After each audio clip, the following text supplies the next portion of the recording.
Bonjour tout le monde, bienvenue à la Pure Café Nuit de la Solidarité. Peut-être qu'on peut mettre tout de suite la slide suivante, que je puisse féliciter les équipes qui ont contribué, donc Émilie Moreau, Clément Boisseuil et Frédéric Latournerie. Donc ils vont vous présenter ce travail que nous menons maintenant depuis 4 ans et qui sera pour la prochaine séquence élargie à l'échelle métropolitaine. Comme on échangeait en aparté avec Émilie, certes, les personnes décomptées, selon qu'on se situe dans telle ou telle structure, elles peuvent paraître nombreuses ou peu nombreuses. En tout cas, elles ont légèrement diminué. On en a un peu moins de 3000 cette année, mais ça reste quand même pratiquement 10% de l'offre d'hébergement d'urgence sur le territoire parisien, ce qui, d'une autre façon, est beaucoup. Voilà. Donc, je ne vais pas rentrer plus avant. Je voudrais féliciter les équipes et remercier tous ceux qui participent à ces travaux parce que, comme vous le verrez, la Nuit de la Solidarité, il y a presque autant de monde qui vient parcourir les rues de Paris la nuit que de personnes que malheureusement on décompte. Et c'est un énorme travail parce qu'à chaque fois qu'on travaille sur une toute petite partie de population, ce qu'on appelle une petite cohorte, il faut être très précis. Et donc, on a un travail avec le conseil scientifique qui est très suivi pour justement éviter que malgré le nombre faible, et heureusement qu'il est faible, on ne puisse pas tirer d'enseignements en matière de politique publique. On va revenir ce matin sur les résultats de cette 4e édition de la Nuit de la Solidarité qui a eu lieu à Paris dans la nuit du 25 au 26 mars dernier, 2021. Et puis présenter les perspectives 2022 avec une nouvelle édition parisienne en janvier prochain et pour la première fois une expérimentation à l'échelle métropolitaine, donc en janvier 2022. Alors, avant de commencer, 2-3 infos pratiques, vous dire que cette présentation est enregistrée. Donc, vous demandez s'il vous plaît de penser à couper vos caméras et micros pendant le temps de la présentation. Vous pourrez bien sûr les rallumer à l'issue de l'intervention pour le temps d'échange quand vous souhaiterez prendre la parole. Et donc, on en a pour à peu près une petite demi-heure de présentation, suivie de 15 minutes d'échange et donc de questions-réponses. Alors, l'étude que l'on vous présente aujourd'hui a été publiée il y a quelques jours, le 8 novembre dernier, donc à l'occasion d'un événement qui a été organisé par la ville de Paris, qui a réuni l'ensemble des partenaires et les bénévoles engagés dans la démarche. Et donc, cette étude, c'est le fruit d'un travail d'équipe avec plusieurs personnes mobilisées en interne à la Pure, avec en particulier Clément Boisseuil qui va intervenir ce matin. Également Frédéric Latournerie et Gustavo Vela en particulier, donc qui est chargé de la partie cartographie de ce travail.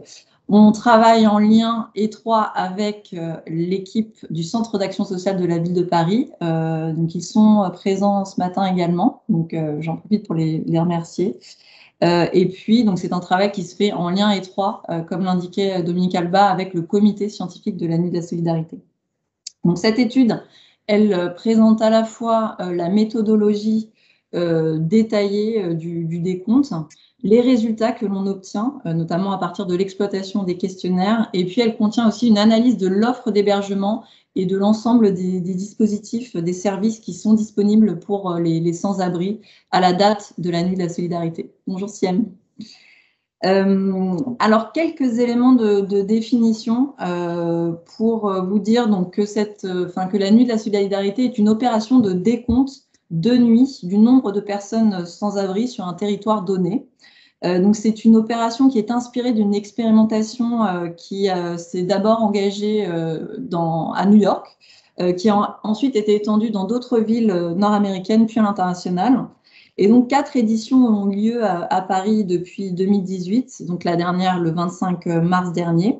Et donc, c'est une opération qui, pour Paris, est coordonnée par le Centre d'action sociale de la ville de Paris, à laquelle on est associé, donc la Pure est associée depuis l'origine, avec comme mission en particulier d'exploiter les résultats, donc de produire une analyse de ces résultats en lien avec le comité scientifique dédié. Donc, plusieurs objectifs à cette démarche. Il s'agit d'abord, bien sûr, d'objectiver le nombre de personnes sans abri sur le territoire parisien. Il s'agit aussi, grâce au questionnaire, de pouvoir avoir des éléments de connaissance de leur profil et de leurs besoins, d'affiner cette connaissance.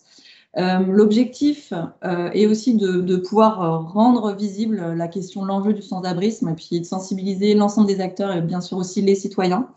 Et puis, bien sûr, l'objectif final est de pouvoir, à partir de toute cette matière, d'améliorer les politiques publiques à destination des personnes sans abri. Donc, la méthodologie de la Nuit de la solidarité a été consolidée au fil des 4 éditions et donc repose sur quelques grands principes que vous voyez là sur la diapo, donc qui sont reconduits chaque année, avec d'une part un découpage du territoire donc de Paris en 356 secteurs de décompte, c'est ce que vous voyez en bas à droite de la diapo. Donc des secteurs qui sont sillonnés par des équipes de 3 à 5 bénévoles formés, encadrés par un responsable d'équipe qui est souvent un professionnel de l'action sociale, donc pour aller à la rencontre des personnes sans abri sur le terrain. Donc le décompte est organisé de nuit, entre 22 h à environ 1 h du matin. Et donc toutes les personnes rencontrées par les bénévoles sont interrogées pour savoir si elles disposent d'une solution d'hébergement pour la nuit. Et donc, évidemment, seules les personnes rencontrées qui se trouvent sans solution d'hébergement entrent dans le champ du décompte de la Nuit de la solidarité. Donc, ces personnes que l'on rencontre sont invitées à répondre à un questionnaire de manière anonyme et volontaire. Donc, ce questionnaire qui permet ensuite de disposer d'éléments très précis, de profils et d'informations sur les besoins donc, de ces personnes sans abri, donc en situation de rue. Donc, cette édition 2021 était particulière cette année du fait de la crise sanitaire, puisque donc l'opération a eu lieu un soir de couvre-feu en période de confinement. Et donc, elle a pu se dérouler dans le respect des règles sanitaires avec quelques adaptations méthodologiques qui ont permis, par exemple, de ne pas réunir trop de personnes, donc, les bénévoles, en un même lieu avant d'aller sur le terrain comme on pouvait le faire les années précédentes. Donc, en termes de mobilisation, une grande mobilisation, puisque près de 2000 participants, volontaires comme professionnels, et près de 50 associations partenaires ont été donc mobilisées pour l'organisation de cette nuit le 25 mars dernier, avec donc un territoire parisien qui a été entièrement couvert, soit le soir même, soit dans les jours qui ont suivi, le 25 mars pour certains secteurs spécifiques, comme les secteurs des bois de Boulogne, bois de Vincennes par exemple. Et donc, au total, on a 356 secteurs qui ont été couverts, auxquels se sont ajoutés d'autres secteurs spécifiques que vous voyez ici. Donc, les gares parisiennes, les stations de métro et de RER, les salles d'attente des hôpitaux, de la PHP, certains parkings, avec nos partenaires, enfin les partenaires de l'opération, donc EFIA, Indigo, CMS, quelques espaces communs de Paris Habitat, et puis d'autres espaces comme les talus du périphérique, certains parquets jardins, etc. Et donc, pour la première année, à titre expérimental, un secteur de la ville de Saint-Denis a également été couvert pour tester l'opération, donc pour la première fois dans une autre commune de la métropole. Donc, je vais laisser Clément présenter à présent les résultats de cette 4e édition. Merci Émilie. Donc, une première estimation du nombre de personnes sans abri avait été rendue publique dans les jours qui avaient suivi l'opération. Et après consolidation des résultats, le décompte final s'établit à 2829 personnes sans solution d'hébergement rencontrées lors de cette 4e édition. Ce qui est un nombre en forte baisse par rapport à l'édition précédente. En effet, en 2020, 3601 personnes sans abri avaient été rencontrées, et donc la baisse s'établit à l'échelle de Paris à 21,4%. On notera qu'une opération de mise à l'abri de 512 personnes a eu lieu concomitamment à la nuit. Ces personnes ne sont pas intégrées au décompte final car elles ont obtenu une solution d'hébergement pour la nuit. La géographie des personnes sans abri rencontrées cette nuit-là montre une présence finalement dans l'ensemble des arrondissements parisiens. Leur nombre est particulièrement important dans les arrondissements du centre, avec 364 personnes décomptées en 2021. Et dans le nord-est parisien, dans le 18e et le 19e arrondissement notamment, avec respectivement 257 et 245 personnes décomptées. On observe également un nombre important de personnes dans certains arrondissements comportant une ou plusieurs gares, le 10e et le 12e arrondissement en particulier. Parmi les 2829 personnes décomptées en 2021, 75% ont été rencontrées dans les rues de Paris et 25% dans d'autres espaces, c'est ce qui vous est présenté aussi sur la droite. 191 personnes ont été rencontrées dans les gares de la SNCF, 144 dans les stations de métro et de RER de la RATP, 17 dans des parkings, 22 dans les salles d'attente de la PHP, donc les hôpitaux, 2 dans des espaces de Paris Habitat, 146 dans les bois, parcs et jardins, 123 sur les talus du périphérique et 72 en campement dit de famille. En complément, et comme Émilie l'a souligné, un secteur a été couvert sur la ville de Saint-Denis qui ne fait pas partie de ce décompte de 2829 personnes, avec 12 personnes qui ont été rencontrées sur le territoire de Saint-Denis le long du boulevard Wilson. En italique, sur la cartographie qui vous est ici présentée, entre parenthèses, vous retrouvez le nombre de personnes sans abri rencontrées lors de l'édition précédente. Et on observe, vous verrez, une baisse particulièrement marquée dans le 19e arrondissement, où seules 245 personnes ont été rencontrées en 2021 contre 695 lors de l'édition précédente. Cela s'explique par la mise à l'abri de personnes en campement rencontrées lors d'édition 2020 et non en 2021. 2829 personnes constituent un nombre élevé de personnes en situation de rue, et cela est d'autant plus vrai si l'on considère qu'il s'agit d'un décompte à minima et qui est à mettre en perspective avec le nombre de personnes hébergées et mises à l'abri à la même date, cette nuit-là.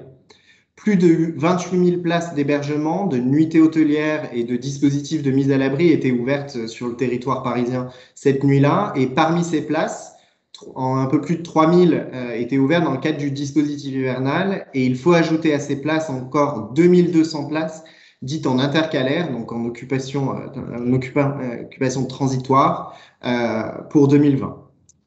On observe finalement que la crise sanitaire a entraîné une hausse significative du nombre de places de mise à l'abri et de nuitées hôtelières disponibles, ce qui explique, avec l'absence de campements de migrants, la baisse constatée du nombre de personnes sans abri cette année.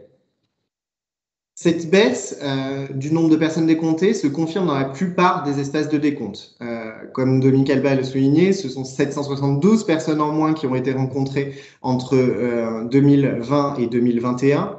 Et cette baisse, elle est particulièrement marquée dans les campements, dans les parcs et jardins, dans les espaces de la RATP, avec pour les espaces de la RATP une baisse de l'ordre de 40% lors de cette nuit, qui est cohérente avec les observations faites par la RATP depuis le premier confinement de mars 2020.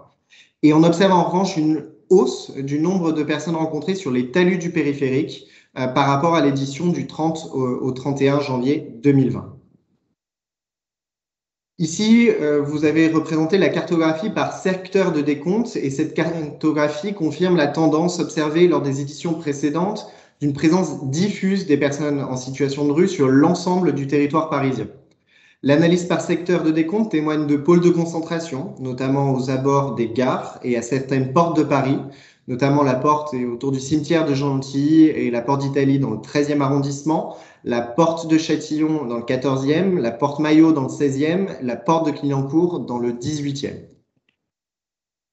Cette cartographie, si l'on fait un exercice entre 2020 et 2021, permet d'affiner certaines évolutions constatées et montre une variété de situations. La grande part des secteurs, donc 43%, connaît un nombre stable de personnes décomptées entre 2020 et 2021, donc entre plus ou moins 2 personnes. On observe une baisse significative de l'ordre de plus de 3 personnes dans plus d'un tiers des secteurs, mais 20% des secteurs ont un nombre supérieur de personnes décomptées par rapport à 2020, donc plus de 3 personnes par rapport à l'édition précédente. Les diminutions les plus fortes s'observent dans le secteur du 19e arrondissement, en particulier le long du canal de l'Ourcq et à la porte de la Villette, où plusieurs campements de migrants s'étaient constitués en 2020 et non en 2021. Les abords des gares de Lyon, du Nord et de l'Est en particulier, et du Bois de Boulogne constituent les secteurs connaissant les plus fortes hausses, ainsi que certaines portes de Paris, la porte de Clichy, de Maillot, de Châtillon, de Gentilly, de Montreuil et du Pré-Saint-Gervais, un secteur du 6e arrondissement et le tunnel des Halles.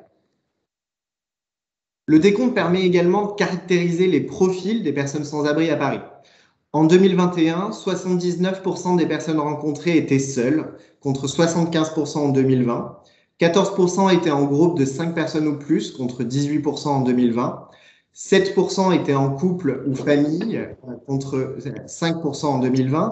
Et on notera ici que l'expression famille désigne un lien de parenté au sens élargi. Cela peut être des frères et sœurs, des cousins, etc. L'âge moyen des personnes rencontrées était de 41 ans, tout comme en 2020. Et la répartition par tranche d'âge montre une stabilité entre 2020 et 2021, exception faite de la part des jeunes, qui est légèrement supérieure sur 2021. Ils étaient 13% en 2021, contre 11% en 2020. 13% des personnes rencontrées étaient des femmes, 87% étaient des hommes, et cette proportion de femmes est dans la moyenne des éditions précédentes qui oscillait entre 12 et 14%. Cette part est bien supérieure aux résultats obtenus précédemment par d'autres dispositifs d'enquête, notamment l'enquête sans domicile de 2012, qui estimait autour de 2% du nombre de femmes. Les questionnaires permettent d'aller plus loin dans la connaissance des profils, des besoins des personnes sans abri. Et malgré la baisse du nombre de personnes rencontrées cette année, les résultats obtenus sont relativement stables par rapport aux éditions précédentes. On observe quelques variations notables qui attestent notamment que le public sans abri cette année apparaît plus en retrait des dispositifs d'aide et d'accompagnement, mais on observe plusieurs éléments de stabilité et notamment de stabilité forte. Premier élément de stabilité, près d'une personne sans abri sur deux pense passer la nuit dans la rue, 48% en 2021 contre 49% en 2020. Interrogés sur le fait qu'il s'agisse de leur lieu de sommeil habituel ou pas, 83% des répondants disent qu'il s'agit du lieu de sommeil où ils dorment le plus souvent. Ils étaient 84% en 2020. L'édition 2021 confirme par ailleurs l'ancrage durable des personnes, d'une partie conséquente des personnes à la rue. En effet, 61% des répondants déclarent vivre à la rue depuis plus d'un an, comme en 2020. Et or, depuis le début de la crise sanitaire, les décisions publiques ont été plutôt favorables au maintien de certaines personnes en logement ou pour leur accès à une solution d'hébergement, avec l'extension de la trêve hivernale, notamment diminuant le nombre d'expulsions, l'augmentation du nombre de places d'hébergement et de mise à l'abri disponibles et l'ouverture maximale des places d'hébergement cette année. Pour autant, les résultats du questionnaire administré lors de la nuit du 25 au 26 mars corroborent le fait que les arrivées à la rue ont certes légèrement diminué à Paris en 2021, mais n'ont pas cessé. Ainsi, en 2021, 16% des répondants déclarent être sans logement personnel depuis moins de 3 mois, une part assez stable par rapport aux 18% observés l'année précédente. On observe par ailleurs à l'analyse que la durée du parcours de rue augmente avec l'âge des répondants. Près d'un répondant sur deux âgé de 55 ans ou plus est sans logement personnel depuis plus de 5 ans. 30% des moins de 25 ans disent vivre sans logement personnel depuis plus d'un an, une proportion significative qui témoigne de situations de précarité fortes chez les jeunes. À la question « Quand avez-vous été hébergé pour la dernière fois ?», 32% des répondants disent en 2021 ne jamais avoir été hébergés, 26% l'ont été dans les 6 derniers mois et 41% l'ont été il y a plus de 6 mois. La comparaison des résultats entre 2020 et 2021 à cette question témoigne d'une hausse de la proportion de personnes qui déclarent ne jamais avoir été hébergées, 32% pour cette année contre 25% en 2020. Interrogés sur leur dernier lieu d'hébergement, 31% des personnes rencontrées en 2021 déclarent avoir résidé en centre d'hébergement, une proportion qui est équivalente à celle des personnes qui disent avoir vécu chez un tiers, donc dans la famille ou chez des amis. Et cette part de personnes sortant d'hébergement est en baisse par rapport à 2020, et cela aussi peut s'expliquer par la crise sanitaire et le déploiement maximal des places. Concernant les ressources des personnes sans abri, 2/3 des personnes interrogées déclarent vivre sans aucune ressource ou de la mendicité. Seuls 20% des répondants bénéficient de prestations sociales, en particulier du RSA. 15% ont un travail déclaré ou non déclaré. 4% vivent de l'aide de proches et 2% reçoivent une pension de retraite. Ces résultats sont stables par rapport à 2020, puisque 68% déclaraient vivre sans ressources ou bien de la mendicité lors de l'édition précédente. À l'analyse encore, on remarque qu'en proportion, davantage de jeunes de moins de 25 ans se déclarent sans ressources par rapport aux autres classes d'âge. Près des 3/4 sont sans ressources ou déclarent vivre de la mendicité. En outre, l'accompagnement d'un travailleur social facilite l'accès aux prestations sociales, puisque 33% des personnes qui sont accompagnées par un travailleur social sont bénéficiaires de prestations sociales, contre seulement 17% celles qui ne le sont pas. Concernant le recours et les appels au 115, plus de 2 personnes rencontrées sur 3, donc 69%, disent ne jamais avoir appelé le 115 ou avoir arrêté d'appeler le 115. Seule une personne sur 10 avait dit l'avoir appelé le soir même du décompte. Et on observe donc une hausse significative des personnes n'appelant pas ou plus le 115 par rapport aux résultats qui étaient extrêmement stables sur les 3 éditions précédentes. Les résultats oscillaient autour de 63%, 62% en 2020. Les principales raisons qui sont évoquées justifiant ce non-recours ou cet arrêt ou non-appel au 115 sont l'absence de réponse du 115 à la suite de plusieurs appels, l'anticipation ou l'expérience passée de mauvaises conditions d'hébergement avec des propositions d'hébergement trop éphémères ou inadaptées aux besoins des personnes, le fait de ne pas ou de ne plus avoir de téléphone, ou le fait tout simplement de ne pas connaître le 115, ou finalement aussi des problèmes liés à la barrière de la langue. 44% des personnes indiquent ne pas avoir d'adresse pour recevoir leur courrier. C'est en une légère augmentation par rapport à 2020. Parmi les personnes domiciliées, la plupart sont domiciliées dans une association ou une autre institution, 9% chez des tiers, donc la famille, les amis, et 5% à Paris Adresse, dans le 17e arrondissement, au 25 rue des Renaud. On notera en complément que seuls 38% des personnes, des répondants, déclarent être accompagnés par un travailleur social, ce qui est une tendance qui est stable par rapport aux éditions de 2019 ou de 2020. Parmi les personnes interrogées en 2021, 39% bénéficient d'une couverture maladie, 4% ont entamé des démarches pour l'obtenir et ces résultats sont stables par rapport à 2020. De plus, environ 4 répondants sur 10 indiquent avoir vu un médecin au cours des 6 derniers mois, comme en 2020. On n'observe donc pas de hausse significative du recours au médecin dans le contexte sanitaire. 53% des personnes rencontrées cette année estiment être en bonne ou très bonne santé et on constate une amélioration du sentiment d'être en bonne santé par rapport à l'édition de 2020, mais ce qui peut aussi s'expliquer par le relativisme individuel que l'on peut avoir sur son sentiment d'être en bonne santé par rapport à un contexte de pandémie. Et il ressort enfin que l'état de santé des personnes sans abri se dégrade avec les années à la rue. Près d'un tiers des personnes sans logement personnel depuis plus de 5 ans estiment que leur santé est mauvaise ou très mauvaise. Et cela est à comparer avec seulement 18% des personnes qui sont à la rue depuis moins d'1 an. Interrogés sur leurs besoins quotidiens, les répondants pouvaient s'exprimer spontanément. Une personne rencontrée sur 2 souligne avoir besoin d'un logement et un peu plus d'un sur 3 répond avoir besoin d'un hébergement. Le besoin donc d'un logement et d'une solution pérenne est ainsi plus souvent exprimé que celui d'une solution temporaire d'hébergement ou de mise à l'abri. La recherche d'un emploi arrive en 3e position des réponses, suivie des besoins fondamentaux, comme prendre un repas chaud, 24% en 2021 à comparer avec 19% en 2020, ce qui est davantage par rapport à l'édition précédente. Prendre une douche, 20% en 2021, et qui est à égalité avec les besoins de se soigner. Viennent ensuite des besoins en vêtements, en produits d'hygiène, notamment en kit hygiène, les besoins liés aux aides dans les démarches et aux ressources financières, où le fait de pouvoir laver ses vêtements arrive plus loin dans les réponses. 10% n'expriment pas de besoin. Cette année, et c'est le contexte sanitaire qui l'obligeait, le questionnaire comportait des questions relatives à la crise sanitaire et à ses effets sociaux.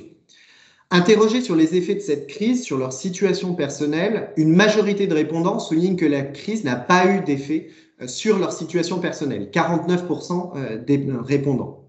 Plusieurs interprétations de ces résultats sont possibles.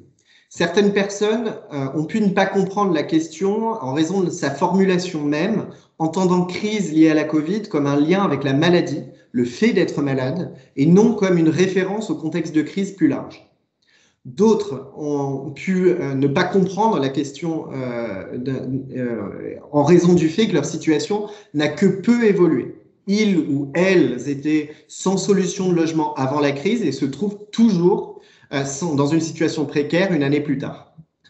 Pour les personnes sans abri observant un effet de la crise sur leur situation, 2 grandes catégories d'effets se dessinent, évoquées par environ un quart des répondants chacune. D'un côté, des effets en termes d'isolement, de stress, d'anxiété, et de l'autre, des effets en termes de diminution de l'activité professionnelle, de perte d'emploi et de baisse des ressources financières.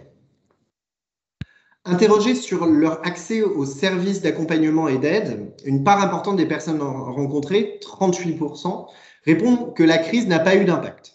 À nouveau, plusieurs interprétations de son résultat sont possibles. Certaines personnes pouvaient être dans le non-recours avant la crise sanitaire et le demeurent un an après. D'autres personnes, celles nouvellement sans abri notamment, ne disposent pas de points de comparaison pour mesurer un effet crise. Pour d'autres encore, la crise a mis à jour des difficultés qui étaient déjà existantes. Ces pistes d'analyse sont autant d'hypothèses qu'un travail complémentaire permettrait d'affiner. Pour les personnes qui ont exprimé un impact sur leur accès aux dispositifs d'aide et d'accompagnement, une part significative de l'ordre de 17% propose des réponses spontanées, portant davantage sur le contexte des confinements et de la vie en temps de couvre-feu et de confinement, que sur de réels effets sociaux dans leur accès aux aides et aux services. Environ 1 sur 10 jugent que la crise engendrée par la pandémie a eu un effet négatif sur leur accès à un dispositif de mise à l'abri ou à l'aide alimentaire. On observe également des contraintes plus fortes dans leur recherche de logement, dans l'accès à des produits d'hygiène, aux lieux pour se laver, aux commodités ou encore aux soins. 7% remontent des obstacles plus fréquents sur leur accès aux aides financières et à un travailleur social, et 4% jugent que la crise a ralenti le renouvellement de leurs prestations sociales ou de leurs minima sociaux, ou bien leur accès au renouvellement à un titre de séjour. Finalement, ce qu'on observe, c'est que la synthèse de ces résultats montre la diversité des profils et des besoins des personnes sans logement. Et nous sommes prêtés à un exercice pour dessiner 2 grands axes d'analyse. D'un côté, le nombre de mois ou d'années sans solution d'hébergement ou de logement ressort comme un élément caractéristique des profils des personnes rencontrées. De l'autre, leur niveau de recours plus ou moins important aux aides et aux services permet de distinguer 4 grands types qui sont ici représentés dans la répartition. Et ces 4 grands types se retrouvent dans les 17 arrondissements parisiens. La tendance la plus significative demeure ainsi le fait que chaque arrondissement accueille une population sans abri diverse en termes de profil et de situation. Je donne ainsi la parole à Émilie pour conclure sur certains éléments généraux. Voilà, sur les faits saillants. Donc, en résumé, ce qu'on peut retenir de cette 4e édition, c'est qu'on a d'abord, par rapport au précédent décompte, une baisse du nombre de personnes rencontrées, mais un chiffre qui demeure quand même très élevé au regard de l'offre d'hébergement qui a été déployée ces derniers mois et aux mises à l'abri intervenues donc, tout au long de cette année. On a par ailleurs une géographie des personnes sans abri qui n'évolue pas fondamentalement, à l'exception donc des campements du 19e arrondissement dont on a parlé, et puis de quelques variations localisées, mais qui sont relativement peu importantes. On a également des profils et des besoins qui sont proches de ceux observés lors des précédentes éditions, avec quand même des réponses qui indiquent que les personnes rencontrées en 2021 semblent relativement plus éloignées des dispositifs au regard de certains indicateurs, ce qui paraît logique puisqu'une forte proportion d'entre elles ont été mises à l'abri ces derniers mois. Donc, ce sont probablement celles qui étaient plus proches des dispositifs. Et on a enfin, donc, dernier enseignement, un impact de la crise Covid qui semble davantage perçu sous l'angle des effets des confinements, fait d'avoir moins accès aux services, aux aménités, aux équipements, plutôt qu'à des effets sociaux sur la situation des personnes en elles-mêmes. Alors, 2 mots avant de passer aux échanges pour dire qu'en complément de cette étude, de ce rapport d'analyse des résultats de la nuit de la solidarité, un rapport a été publié par la Ville de Paris, donc, qui rassemble des contributions des membres du comité scientifique de la nuit de la solidarité. Donc, c'est un travail complémentaire qui permet de mettre en perspective les résultats statistiques de la nuit de la solidarité avec des focus spécifiques sur certains espaces des partenaires comme la RATP par exemple, certains publics ou certains dispositifs avec donc le retour d'expérience des partenaires de l'opération, des acteurs associatifs et des différents membres du comité scientifique. Et donc, on a pu, nous, à l'occasion de ce rapport, proposer un travail spécifique d'analyse de l'évolution de la géographie donc, des personnes rencontrées sur les 4 éditions. Donc, c'est la slide suivante, je vais passer vite. Voilà, donc on a vraiment regardé en détail comment cette géographie avait évolué et ce qu'elle montrait en termes de permanence sur les lieux qui concentrent de manière pérenne, enfin des personnes, en tout cas à chacune de ces 4 éditions, des personnes en situation de rue, et à l'inverse, les secteurs qui n'en comptent pas ou peu et qui se retrouvent qui sont toujours les mêmes d'une année sur l'autre.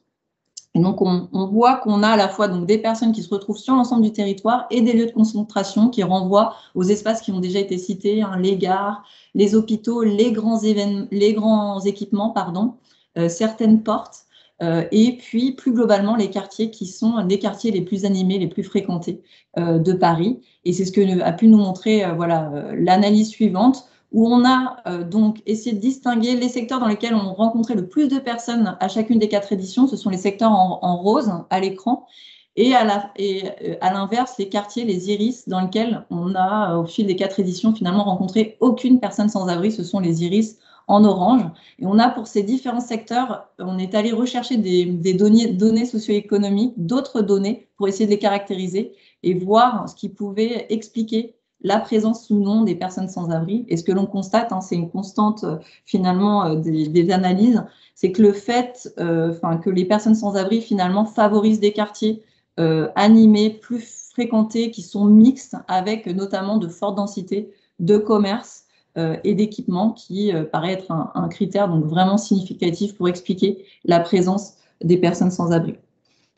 Donc voilà, pour terminer, simplement voilà, sur les perspectives 2022, dire que la prochaine nuit de la solidarité aura lieu à Paris, donc prochainement, la nuit du 20 au 21 janvier 2022, donc date à laquelle aura lieu également la collecte habitation mobile et sans-abri de l'INSEE, donc qui a lieu tous les 5 ans dans le cadre du recensement de la population. Et donc, pour la première fois, on mutualisera donc cette collecte avec l'opération de la nuit de la solidarité, donc pour essayer de profiter de la mobilisation citoyenne pour disposer de données fiables et qui soient cohérentes entre ces différentes enquêtes.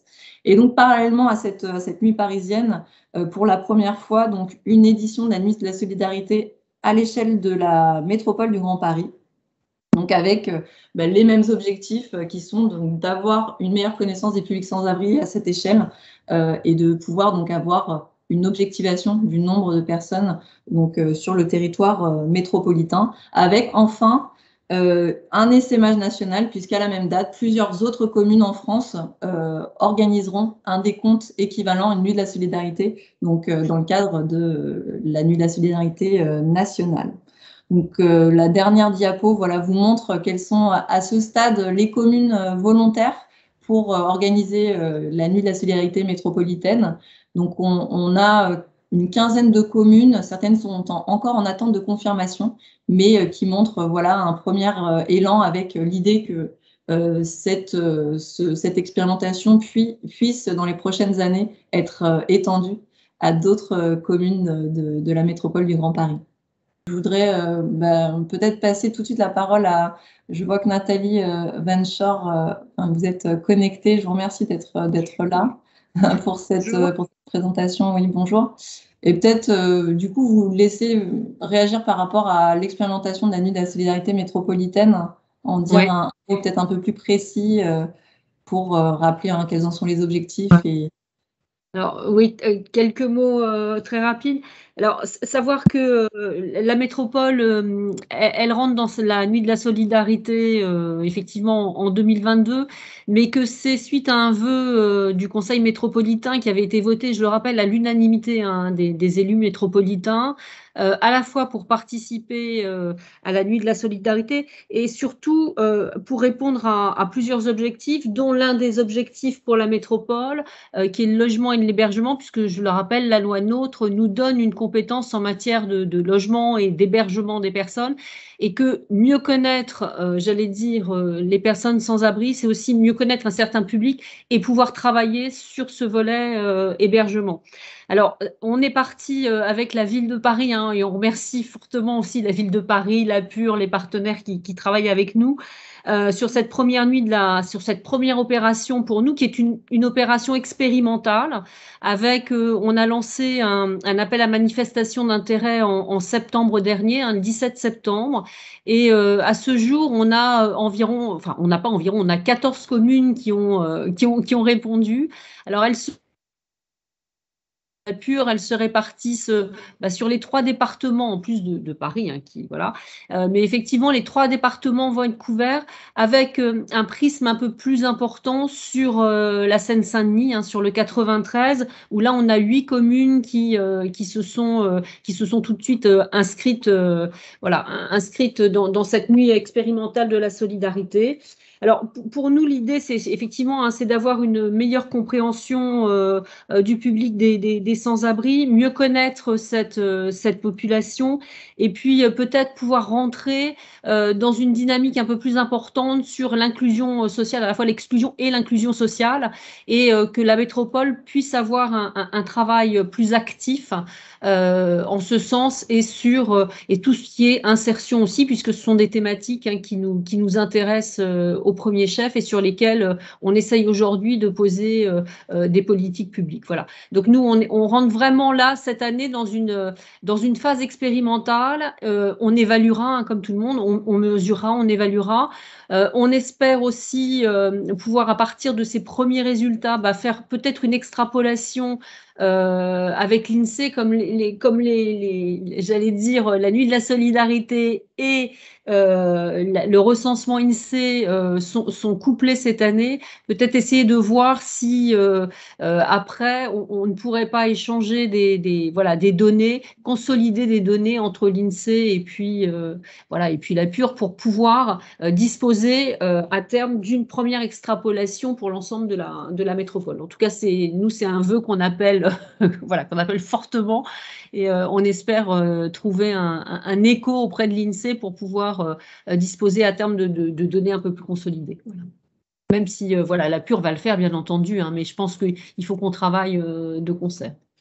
Enfin, c'est vrai que l'expérimentation sur ces 15 communes permettra d'avoir des éléments déjà intéressants, et notamment d'élargir le périmètre parisien, puisque par définition, ces personnes sans abri ne s'arrêtent pas aux limites administratives. Donc, on s'est posé pas mal de questions justement sur la variation 2021-2020, en se disant, mais est-ce qu'elle n'est pas liée non plus au fait que certaines personnes qui étaient dans des campements au bord du périph' ne sont pas aujourd'hui dans des communes de Seine-Saint-Denis. Donc, c'est très important de pouvoir aller au-delà pour justement avoir des éléments plus précis par rapport à cela. Alors, c'est vrai que quand on aura un nombre de communes plus important, on pourra avoir finalement un chiffre consolidé chez le métropolitain, mais on verra en lien avec l'INSEE effectivement si d'ores et déjà il y a la possibilité de consolider quelque chose dès cette première édition. Je voulais aussi, merci beaucoup, en profiter pour passer la parole aux collègues du CASBP. Donc Marie, tu es connectée, et puis peut-être pour dire un mot particulier sur les contributions des membres du comité scientifique qui ont été proposées cette année, qui apportent des résultats intéressants aussi en écho avec les résultats de la nuit de la solidarité. Oui, merci beaucoup Émilie, et puis merci pour cette présentation. C'est toujours chouette d'avoir une synthèse de ces éléments. On réentend à chaque fois des choses intéressantes. Alors effectivement, tu as évoqué le rapport des contributions du comité scientifique.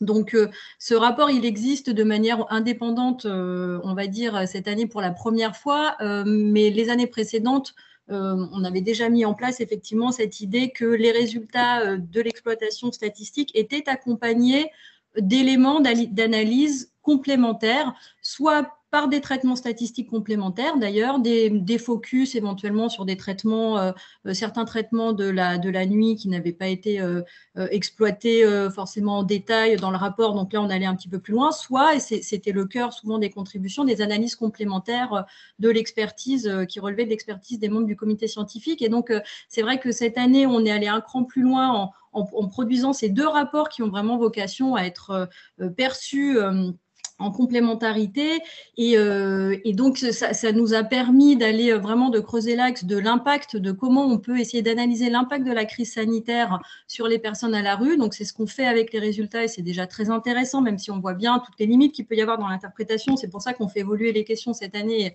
et ça c'est chouette aussi de pouvoir avancer comme ça et corriger et voilà, faire évoluer les supports de collecte. Mais ce qui a été vraiment intéressant dans ce qu'on a pu récupérer parmi les contributions, c'est des contributeurs très variés. C'est effectivement la RATP qui essaye de comprendre pourquoi on observe une diminution des personnes qui sont rencontrées dans le métro, par exemple. C'est la Fondation Abbé Pierre qui travaille avec la Fédération des acteurs de la solidarité, qui essaye de comprendre aussi, de revenir sur tout ce qui a été mis en place, qui est très positif, mais les limites qu'on peut voir aussi dans les dispositifs de prise en charge exceptionnels. C'est la FEANSA qui revient aussi dessus. Et vraiment, s'il y avait une chose à dire, puisque là, on a très peu de temps, je pense que ce qui est très intéressant, c'est de voir, on essaye vraiment d'analyser en fait la manière dont la crise sanitaire nous permet aussi d'évaluer la capacité de réaction de l'action publique et associative sur la prise en charge des sans-abri en période de crise. Et donc, on voit à la fois qu'il y a une capacité d'adaptation, de réaction qui a été très importante. Alors, c'était souligné, que ce soit en termes de mise à l'abri, d'ouverture de places d'hébergement, mais aussi tout ce qui s'est fait notamment sur l'aide alimentaire, le bénévolat. La nuit en tant que telle, elle est très révélatrice de ça. On n'a eu aucun problème à constituer des équipes de bénévoles, à avoir 2000 personnes dans les rues, comme chaque année, alors qu'on était quand même en période de couvre-feu. Donc, ça nous dit des choses extrêmement intéressantes sur la gestion de crise. Et ça nous dit aussi en filigrane, ça nous montre les enseignements, la manière dont, en fait, l'action traditionnelle a un peu été remise en cause. Parce qu'on a fait évoluer des paradigmes, par exemple l'accueil à la nuitée. Là, les gens ont été stabilisés, ils ont été redirigés plus sur des hébergements plus longs. On a mis en place des accompagnements aussi de manière paradoxalement facilitée, puisque les gens restaient en fait dans les structures d'hébergement. Et donc ça, c'est des choses vraiment intéressantes, mais qui questionnent sur qu'est-ce qu'on en retire en fait. Et donc voilà, s'il y avait une idée un peu phare à tirer de ce rapport qui se veut complémentaire, c'est vraiment comment on essaye de tirer les enseignements de la gestion de crise et qu'est-ce qui pourrait être intéressant de pérenniser sur une prise en charge, entre guillemets, en situation normale. Oui, vraiment, tout à fait, la question dans ce qui a fonctionné, dans ce qui a été adapté, ce que l'on doit conserver, finalement, ce qui apporte une réponse qu'on peut considérer comme pérenne, et ce qui, à l'inverse, correspond plus directement à un contexte de crise qui reste extrêmement particulier, même si, malheureusement, on reste quand même dans une forme de situation de crise permanente. Ouais, c'est vraiment intéressant. Donc, on est au bout du temps, mais on peut quand même, évidemment, ouvrir les échanges. Je ne sais pas si quelqu'un d'autre souhaitait prendre la parole, intervenir, réagir. N'hésitez pas, je vois qu'il y a une main qui se lève. Alors, Siem, je t'en prie. Oui, bonjour. Moi, j'avais une question sur la provenance géographique des personnes. Est-ce que ça peut être intéressant d'introduire ça parce que ça pourrait nous donner une idée de la mobilité géographique au sein de l'Île-de-France, mais peut-être au-delà, parce que je pense qu'il y a des personnes qui viennent d'autres régions et qui remontent sur Paris, parce qu'il faut aussi le dire, c'est que malgré tout, notre dispositif d'hébergement et d'organisation et de solidarité est quand même plus outillé que pour les autres régions. Cela permettrait aussi d'avoir voilà, la mobilité. Puis bon, le point saillant, c'est qu'effectivement, les ouvertures d'hébergement entre 2020 et 2021 ont été quand même conséquentes. Moi, j'ai doublé le nombre de personnes accueillies que j'avais sur mon petit périmètre. Donc ça, c'est important. Le sujet de la pérennisation de ces places, c'est OK, mais à coût moindre, il faut le dire ici. C'est-à-dire qu'on nous demande une avancée, c'est on sort de cette période trêve hivernale et donc les places ont été pérennisées et le sont, mais pas à coût constant. Donc ça, il faut quand même le dire. La nécessité de trouver de nouveaux locaux pour, ça j'en ai parlé à la Pure et à d'autres partenaires, pour justement maintenir ces places, donc les pérenniser, oui, sur le plan financier, ça c'est très important, mais voilà, où et comment, ça reste une question, puisque ça fait beaucoup de places à relocaliser, et je ne suis pas la seule concernée, je pense. Et puis sur la question des femmes,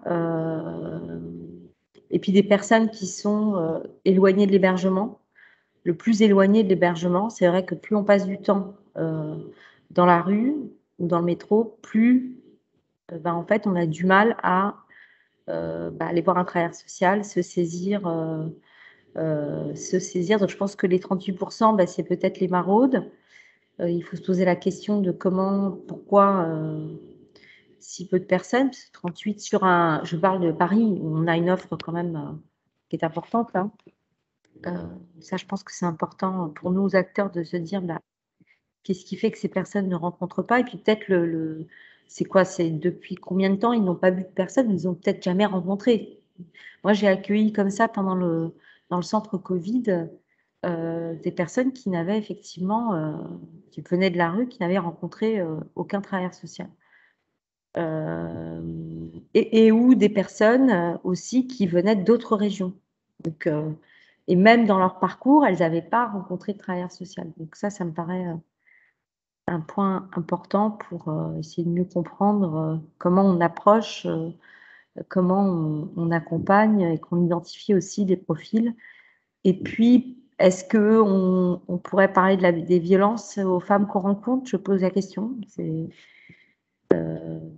Parce que c'est des mises à l'abri qui sont spécifiques aussi. Pourquoi ces femmes... Voilà, je sais pas, je posais... Il y a peut-être là des dispositifs aussi spécifiques. Toutes ces femmes, globalement, ont connu des violences sexuelles, on le sait, tout type de violence. Pour dire juste un mot de la maison régionale des femmes et donc du Chuvillier, où on a des places spécifiques pour des femmes qui sont les plus éloignées de la rue. Et donc, on travaille avec les marauds. Donc, si au début, elles ne veulent pas rester, c'est un site non mixte. Hein. Ça, c'est important. Il n'y a pas d'hommes. Et elles repartent quand même dans la rue. Et en fait, on a décidé de garder les places. Donc ça, c'est aussi un dispositif pour ces personnes qui sont les plus éloignées. Et je pense que c'est aussi le cas pour les hommes. Hein. Cette difficulté de rester sur le dispositif, et donc d'avoir des dispositifs qui permettent de aller-retour, parce que les marauds, nous vont les chercher, on les ramène pour qu'elles se stabilisent, en tout cas dans un premier temps. Voilà ce que je voulais dire. Merci en tout cas pour ce travail remarquable. Moi, j'ai fait des copies d'écran, donc j'ai tout piqué. On pourra envoyer. Donc, les études sont en ligne. On peut mettre d'ailleurs le lien peut-être dans le chat. Les études sont en ligne et on pourra passer évidemment sur le PowerPoint sans problème. Merci en tout cas pour toutes ces perspectives et ces mises en perspective des résultats par rapport à ton travail au quotidien. On peut peut-être répondre, Clément, sur la question de l'origine des personnes géographiques. Oui, justement, c'est une question qui est ajoutée pour le questionnaire de l'année prochaine, dont la dernière version a été validée, demandant aux personnes si elles sont nouvellement arrivées à Paris, si elles viennent de région Île-de-France, de France ou de l'étranger.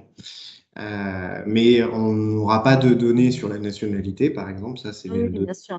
Ne sont pas intégrés. Et concernant tout ce que vous avez pu souligner, c'est des éléments qu'on peut entrevoir avec un questionnaire, mais qui méritent d'être travaillés de façon différente et complémentaire, notamment avec des études quali.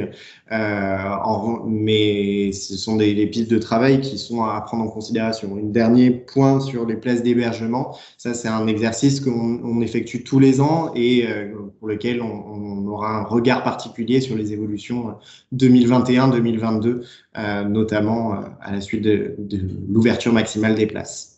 Oui, dire peut-être en complément que là, toutes les places qui ont été ouvertes, c'était beaucoup aussi avec les hôtels, enfin un certain nombre d'hôtels qui n'étaient pas occupés dans le contexte sanitaire, notamment pour des touristes, et donc qui ont pu être utilisés pour mettre à l'abri des personnes, mais qui du coup, enfin sur un plus long terme, forcément, ne pourront pas être mobilisés, en tout cas en totalité, pour héberger des personnes sans abri. Donc ça pose la question de par quoi on remplace ces places à court et moyen terme.